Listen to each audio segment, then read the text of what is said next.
ఏంటండి పొలానికి వెళ్ళారు కదా, ఏంటి అప్పుడే వచ్చేసరికి ఏంటండి, ఎందుకు అంత కంగారు పడుతున్నారు? పొలానికి వెళ్ళే దారిలో పెళ్లిళ్ళ పేరయ్య కనిపించారు. మన పాపకి ప్రెసిడెంట్ గారి అబ్బాయి ఒక సంబంధం ఉందని చెప్పారు. అవునా? ప్రెసిడెంట్ గారి సంబంధం దొరకటం అంటే చాలా పెట్టి పుట్టాలండి. మన అమ్మాయి చాలా అదృష్టవంతురాలండి. రేపు పెళ్లివారు వస్తున్నారు, అమ్మాయిని తయారు చేయి. సరేనండి. కమలా, కమలా, ఇంటికి వెళ్దారా అమ్మ? ఎందుకమ్మా కొంచెంసేపు ఆడుకొని వస్తాను. నేను ఆడింది చాలేమ్మా, నిన్ను చూసుకోవడానికి పెళ్లివారు వస్తున్నారు, నేను రెడీ చేయాలి. రామ్మ లోపలికి వెళ్దాం. నాకు అప్పుడే పెళ్ళంటమ్మా, నేను పెళ్లి చేసుకోను, బాగా చదువుకొని మంచి ఉద్యోగం చేయాలి. చదువుకున్నంత వరకు చాలేమ్మా, రామ్మ లోపలికి వెళ్ళి రెడీ అవుదాం. నేను చేసుకోను పెళ్ళి, నాకు పెళ్ళి వద్దమ్మా. మళ్ళీ నాన్న తిడతాను.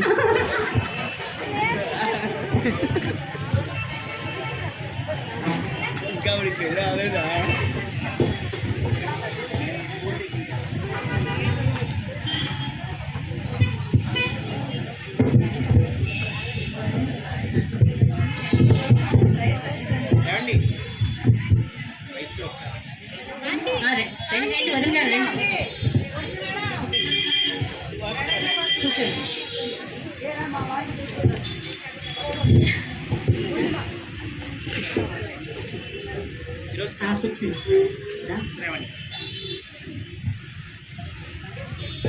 శాంత, అమ్మాయిని తీసుకురా.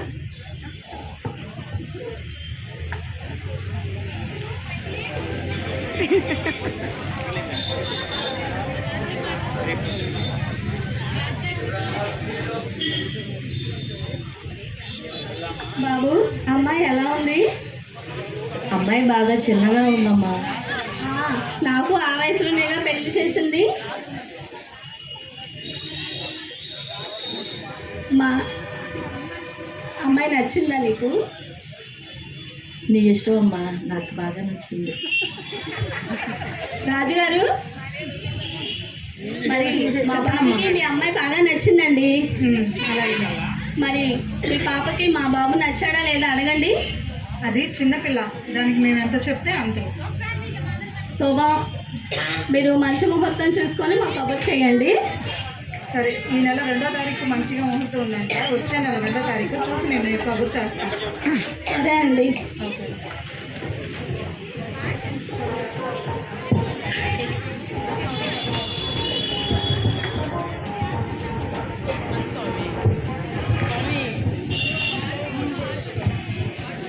అక్క, అక్క, ఏంటక్క అలా ఉన్నావు? నాకు పెళ్లి కుదిరించండి. పెళ్లి సంబంధం ఖాయం చేశారు నాన్నగారు. నాకు పెళ్లి చేసేస్తానంటున్నారు. నన్ను చదివించారంట. నాకు మంచి ఉద్యోగం చేయాలని ఉంది. నాకు ఒక సహాయం చేయాలి. మొన్న మన స్కూల్కి వచ్చి అంగన్వాడీ టీచర్ గారు మీటింగ్ పెట్టారు కదా, చిన్న వయసులో పెళ్లి చేసుకోకూడదని చెప్పని. ఒకసారి నువ్వు వెళ్ళి ఆ టీచర్ గారికి చెప్పి నా పెళ్ళి ఎలా అయినా ఆపమని చెప్పి చెల్లి. ఎలాగైనా నాకు ఈ సహాయం చేయాలి. నేను బాగా చదువుకోవాలి, మంచి ఉద్యోగం చేయాలి. సరే అక్క, నువ్వు బాధపడమాకు. నేను వెళ్ళి ఇప్పుడే టీచర్ గారిని కలిసి వస్తాను.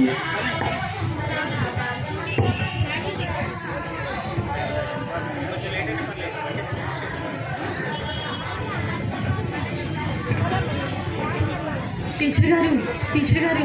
ఏంటమ్మా సునీత, ఇలా వచ్చావు? మీతో మాట చెప్పాలండి. అవునమ్మా, కూర్చో. చెప్పమ్మా, ఏంటి? మా అక్కకి పెళ్లి కుదిరిందండి. అవునా? అవునండి, మా అక్కకి పెళ్లి చేసుకోవడం ఇష్టం లేదు. మీరే ఎలాగైనా ఆపాలి. తప్పకుండా అమ్మా, నువ్వు ఇంటికి వెళ్ళు, నేను మీ పెద్దవాళ్ళతో వచ్చి మాట్లాడు. ఈ విషయం ఎవరితో చెప్పొద్దండి. చెప్పనమ్మా. సరేనా అండి?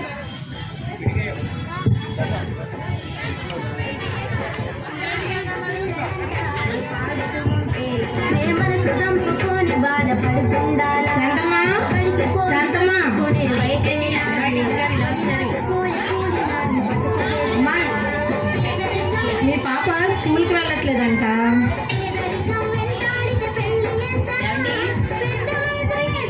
మీ పాప కమల స్కూల్కి వెళ్ళట్లేదంట 4 రోజుల నుంచి. పెళ్ళని తెలిసింది. మరి అది ఎంత మట్టుగా నిజమో తెలుసుకుందామని మిమ్మల్ని కలవడానికి వచ్చానమ్మా. అదే లేదు టీచర్ గారు, మా పాప పెళ్ళేం చేయడం లేదు. అవునా? నిజమేనా? మరి ఎందుకు స్కూల్కి వెళ్ళట్లే మీ పాప? మా చిన్న పాప మెచ్యూర్ ఫంక్షన్ చేస్తున్నాం, అందుకే హడావుడిగా ఉంది.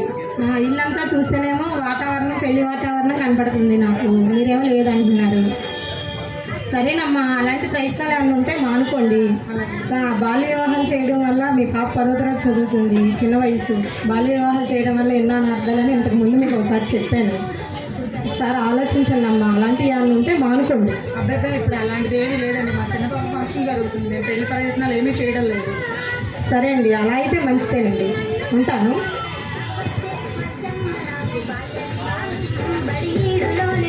వీళ్ళు వాతావరణం, ఇంటి వాతావరణం చూస్తేనేమో పెళ్లి వాతావరణం కనబడుతుంది. పిల్లలేమో స్కూల్ పిల్లలందరూ, స్నేహితులందరూ పెళ్ళి అని చెప్తున్నారు. వీళ్ళని చూస్తే తల్లిదండ్రులేమో ఏదో దాస్తున్నట్టుగా నాకు అనిపిస్తుంది. మనము ఇరుగు పొరుగు వారిని ఎవరినన్నా కనుక్కుంటే మనకి విషయం కరెక్ట్గా తెలుస్తుంది. పెళ్ళి అవునా కాదని నిర్ధారించుకుందాం.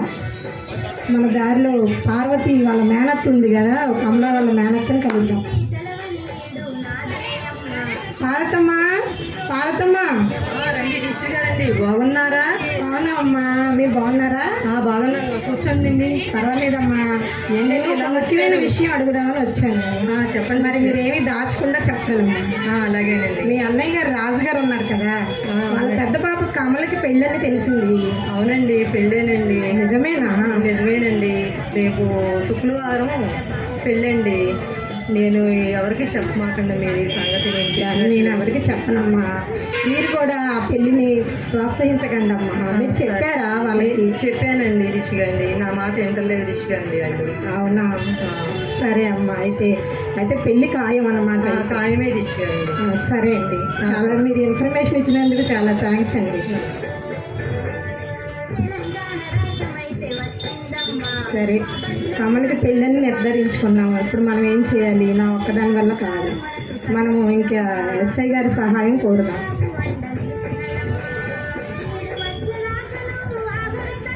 హలో, నమస్తే సార్. హలో, చెప్పండి అమ్మా. నేను రామత్పాడు అంగన్వాడీ టీచర్ని మాట్లాడుతున్నాను సార్. చెప్పండి. కాలువతల మైనర్ పిల్లకి పెళ్లి చేస్తున్నారు. పాప 10వ తరగతి చదువుతుంది. అవునమ్మా. అవునండి, మీ సహాయం కావాలి సార్ మాకు. కన్ఫామ్ అమ్మా? కన్ఫామేనండి. నేను వెళ్ళి కనుక్కున్నాను, నిర్ధారించుకున్నాకే మీ సహాయం కోరుతున్నాను సార్. సరేనమ్మా, అడ్రస్ అవన్నీ నాకు సెండ్ చేయండి, నేను వచ్చేస్తాను. అలాగే సార్, నేను వెయిట్ చేస్తూ ఉంటాను. Ready sir. ఓకే.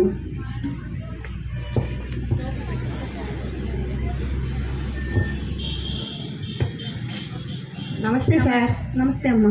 వెళ్దామా రాజుగారి ఇంటికి? వెళ్దాం, రండి. శాంతమ్మా, శాంతమ్మా, వచ్చి కూర్చోండి. మీ వారు ఉన్నారమ్మా? ఉన్నారండి. ఏమండి రండి, అంగన్వాడీ టీచర్ గారు వచ్చారు. రాజుగారు, రాజుగారు, మీ పాప ఎక్కడుందండి? సార్ కూర్చోండి సార్. మీ పాప కమలని పిలుస్తారా? శాంత, అమ్మాయిని తీసుకురా.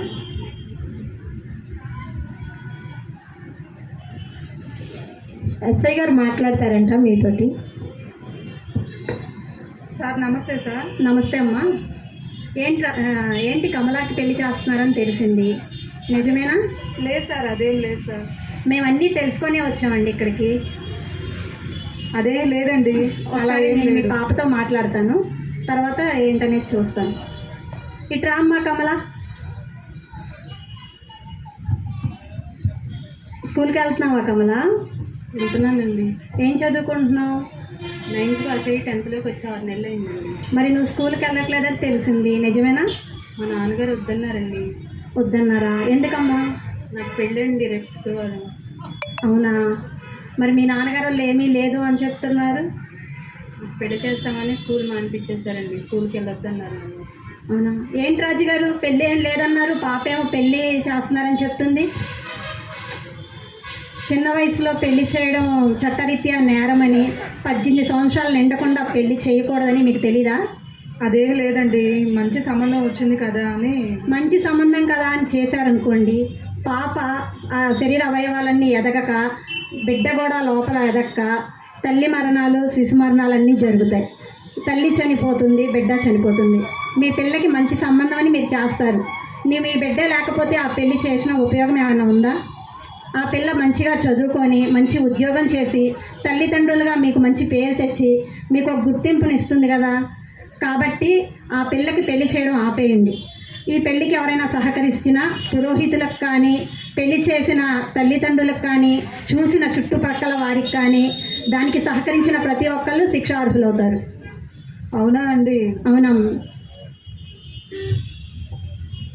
రాజుగారు, మరి ఎస్ఐ గారు చెప్పిన విషయాలన్నీ నేను ఇంతకు ముందే మీ ఇంటికి వచ్చి చెప్పాను, అయినా మీరు వినలేదు. మరలా ఆయన దాకా వెళ్ళవలసి వచ్చింది. మరి మీరు మీ నిర్ణయాన్ని మార్చుకుంటారని ఆశిస్తున్నామండి. సరేనమ్మా, అలాగే. శాంత, ఏమండి చిన్న వయసులో అమ్మ మీకు మీటింగ్ పెట్టినప్పుడు చెప్పాం కదమ్మా, చిన్న వయసులో పెళ్లి చేయటం వల్ల ఎన్నో అనర్థాలు ఉన్నాయి. మీ పాప ఆడుకునే వయసులో ఆనందాలన్నీ కోల్పోతుంది, అలాగే చదువు కుంటుపడుతుంది. నీలాగే ఆమె కూడా ఆరోగ్యపరంగా బాధలు అనుభవించాల్సి వస్తుంది.